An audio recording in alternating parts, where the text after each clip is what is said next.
Friends, welcome to my channel Mahila Toofan. दोस्तों, आज की मेरी वीडियो है कार्तिक पूर्णिमा 2021 पर कि कार्तिक पूर्णिमा 2021 में कब है और कार्तिक पूर्णिमा पे हमें कौन से कर्म ऐसे करने चाहिए जिनसे कि हमारी धन संबंधी समस्या या बहुत सारी समस्या दूर हो जाए। और कार्तिक पूर्णिमा के उपाय, कौन से उपाय हमें करने चाहिए इस दिन, कौन से कर्म करने चाहिए, और कार्तिक पूर्णिमा के दिन हमें दीपदान किन जगहों पर कहाँ कहाँ करना चाहिए और किन चीज़ों का दान करना चाहिए। और कार्तिक पूर्णिमा पर चंद्र ग्रहण का जो समय है वो कब से कब तक है, और क्या इस चंद्र ग्रहण का आखिरी जो साल का ये चंद्र ग्रहण है इसका प्रभाव हमारे धार्मिक कार्य पर पड़ेंगे या नहीं पड़ेंगे, और गर्भावस्था में जो महिला है, स्त्री है, उनको इस दिन क्या करना चाहिए। तो चलिए आज की वीडियो हम शुरू करते हैं। तो दोस्तों, कार्तिक पूर्णिमा को त्रिपुरारी पूर्णिमा के नाम से भी हम लोग जानते हैं, क्योंकि ऐसा माना जाता है कि भगवान शिव जो हैं त्रिपुरारी शूर को, त्रिपुरा जो शूर थे उनका वध किए थे, और देवताओं ने इस खुशी में त्रिपुरारी देव दिवाली मनाए थे। इसलिए इस दिन को, कार्तिक पूर्णिमा को त्रिपुरारी पूर्णिमा के नाम से भी हम लोग जानते हैं। अब है कि इस बार जो कार्तिक पूर्णिमा है 2 दिन पड़ रहा है, 18 नवंबर को भी है, 19 नवंबर को भी है। तो जो लोग व्रत कार्तिक स्नान का करते आए हैं, नियम का पालन करते आए हैं, वो लोग जो है 18 को व्रत रख सकते हैं, रखेंगे। जो लोग लक्ष्मी माता का पूजन करते हैं, व्रत करते हैं, और जो लोग चंद्रमा भगवान का व्रत रखते हैं और चंद्र देव के उदय के बाद ही व्रत खोलते हैं, तो वे लोग भी जो चंद्र देव का पूजन करते हैं तो 18 को वो व्रत करें, और 18 को वो दान भी कर सकते हैं, स्नान भी कर सकते हैं, मतलब सब कुछ कर सकते हैं।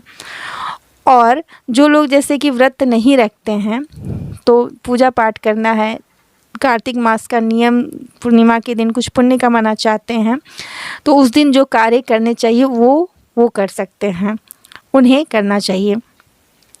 तो 18 नवंबर की शाम को सत्यनारायण भगवान का जो लोग कथा करवाते हैं, उन्हें 18 नवंबर की शाम को कथा करवानी चाहिए।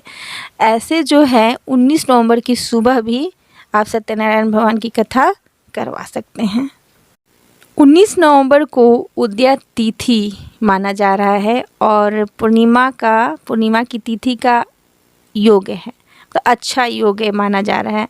तो बहुत सारे लोग जो है 19 नवंबर को दिन है शुक्रवार, उसी दिन कार्तिक पूर्णिमा मनाएंगे। तो हमें उस दिन ही कार्तिक पूर्णिमा मनाना चाहिए। लेकिन जो लोग चंद्रदेव का व्रत रखते हैं, लक्ष्मी पूजन का विशेष व्रत रखते हैं, वो 18 को व्रत उपवास कर सकते हैं। अब है कि कार्तिक पूर्णिमा में कार्तिक स्नान का क्या महत्व है। तो ऐसा माना जाता है कि, या माना किया जाता है, ये सच है कि विष्णु भगवान जो हैं वो मत्स्य अवतार लिए थे इसी कार्तिक पूर्णिमा के दिन, और ऐसा माना जाता है कि विष्णु भगवान जल में ही निवास करते हैं, रहते हैं, उनका वास होता है। इसलिए कार्तिक स्नान में गंगा स्नान का नियम है, और कार्तिक पूर्णिमा के दिन तो गंगा स्नान करने का बहुत पुण्य मिलता है, तो गंगा स्नान करना चाहिए। गंगा स्नान नहीं भी कर पाते तो कम से कम कोई भी नदी आपके घर के पास हो, तालाब हो, तो उसमें स्नान करने का नियम है ब्रह्म मुहूर्त में सुबह 3 से 5 के बीच में, तो आपको करना चाहिए। अन्यथा आप घर पर भी अपने स्नान के जल में गंगा जल मिलाकर, तिल मिलाकर, आप काला तिल मिलाकर स्नान कर सकते हैं, तब भी आपको पुण्य मिलेगा। तो आपको इस दिन स्नान का बहुत विशेष महत्व है, तो आपको इस तरह से स्नान करनी चाहिए। ब्रह्म मुहूर्त में करनी चाहिए, 5 बजे के पहले करनी चाहिए सुबह में। अब है कि कार्तिक पूर्णिमा का जो समय है वो कब प्रारंभ हो रहा है।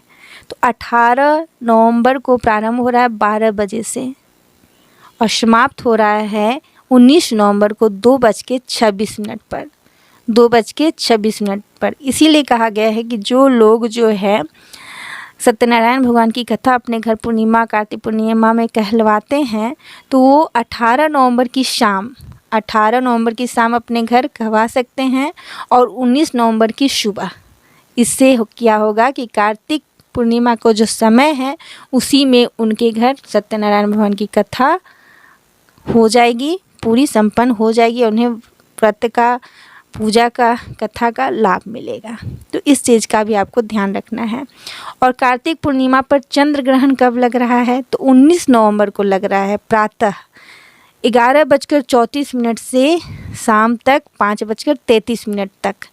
तो ये आंशिक है और ये खडग्रास है, मतलब कहने का मतलब है कि ये जो चंद्र ग्रहण है इसका हमारे धार्मिक कार्य पे कोई भी बाधा नहीं होगा। हम लोग जैसे पूजा करते हैं, करते आ रहे हैं, जो भी नियम है कार्तिक स्नान का, विष्णु भगवान का पूजा का, शिव भगवान का पूजा का, माँ लक्ष्मी माता का पूजा का, और इस दिन जो है भगवान विष्णु भगवान के नाम का जप करते हैं, मंत्र का उच्चारण करते हैं, जैसे ओम नमो भगवते वासुदेवाय नमः, उनका नाम का स्मरण करते हैं, इस मंत्र का जप करते हुए उनकी पूजा आराधना करते हैं, तो हम बहुत ज़्यादा मतलब ये अच्छा माना जाता है और श्री हरि को हम प्रसन्न कर सकते हैं और अपने मतलब कुछ पुण्य कमा सकते हैं। तो इस तरह से हमें कार्तिक पूर्णिमा के दिन इस मंत्र का जप करते रहना चाहिए।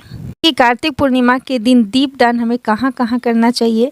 तो 365 दीपदान करने का नियम है नदी तालाब में। लेकिन अगर आप नहीं कर पाते हैं तो 365 लाल बाती लें, मोली का भी आप बाती बना सकते हैं, जो रक्षा सूत्र है 365 बाती बनाकर आप दान कर सकते हैं। तो इस तरह से भी आप कर सकते हैं दीपदान। और नदी तालाब में और कहाँ करना चाहिए? तो देवालय में करना चाहिए, गौशाला में करना चाहिए, मंदिर में करना चाहिए, चौराहे पर करना चाहिए, पीपल के वृक्ष, आंवला के वृक्ष, केला वृक्ष और तुलसी पौधा, जो तुलसी माता होती है, वहाँ दीपदान करने का। तो कार्तिक मास में, पूरा मास में ब्रह्म मुहूर्त में आप सुबह भी कर सकते हैं और शाम में भी अगर सुबह जल, लेकिन इस दिन कार्तिक पूर्णिमा के दिन तुलसी माता को सुबह जल अर्पित करें, जल से सींचे, और शाम में घी का दिया जरूर दान करें। इससे भी बहुत हद तक आर्थिक समस्या से हम लोग निजात पाते हैं। और इस दिन पीपल के वृक्ष के नीचे भी दीपदान करने का विशेष महत्व है।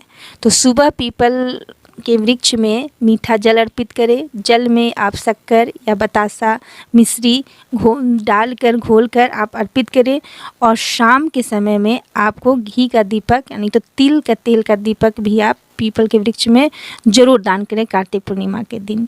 इससे भी धन संबंधी जो समस्या है उसका समाधान होता है। एक बार ये उपाय आपको करके देखनी चाहिए कि आपके जीवन में क्या परिवर्तन हो रहा। और इस दिन दान का भी विशेष महत्व है। सभी दान से सबसे बड़ा दान अन्न दान माना जाता है। तो आप इस दिन अन्न का दान जरूर करें, ब्राह्मण को अन्न का दान करें, गौ का भी दान करते हैं बहुत सारे लोग जिनकी क्षमता होती है, वस्त्र का दान करें, घी का दान करें। और इस दिन गौ माता को, गाय को अगर हमें सफ़ेद चीज़ हम खिलाते हैं तो उसका भी हमें बहुत अच्छा फल मिलता है, क्योंकि गौ माता में सभी देवी देवता निवास करते हैं, ऐसा माना जाता है। तो आप गौ माता के दिन सफ़ेद बताशा, मिश्री कुछ भी अर्पित जरूर करें। दान अपनी क्षमता और सामर्थ्य के अनुसार करना चाहिए, चाहे 5 रुपये की चीज़ दान करें या 5000 की चीज़ का दान करें, ये आप पे निर्भर करता है। आपका बस भाव देखा जाता है ईश्वर के प्रति, आप अपने प्रेम से, अपने भावना से दान करें।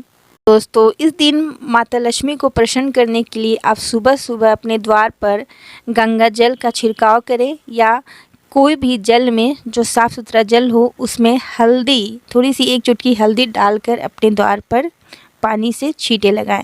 ये भी एक बहुत ही अच्छा इस दिन शुभ ये एक नियम है, उपाय है, इसे भी आप करके ज़रूर देखें। माता लक्ष्मी को प्रसन्न करने के लिए इस दिन आप चौमुखा दिया भी जला सकते हैं, उसमें तिल का तेल का भी आप उपयोग कर सकते हैं। और तुलसी माता को तो घी का दिया इस दिन आप ज़रूर अर्पित करें। तुलसी माता में आप जो है दीपदान जरूर कार्तिक पूर्णिमा के दिन करें। दोस्तों, आज की वीडियो में बस इतना ही। वीडियो अच्छी लगी हो तो लाइक करें, शेयर करें, कमेंट करें, मेरे चैनल बनाए हैं तो सब्सक्राइब करें। Thanks for watching my video. जय लक्ष्मी माता की।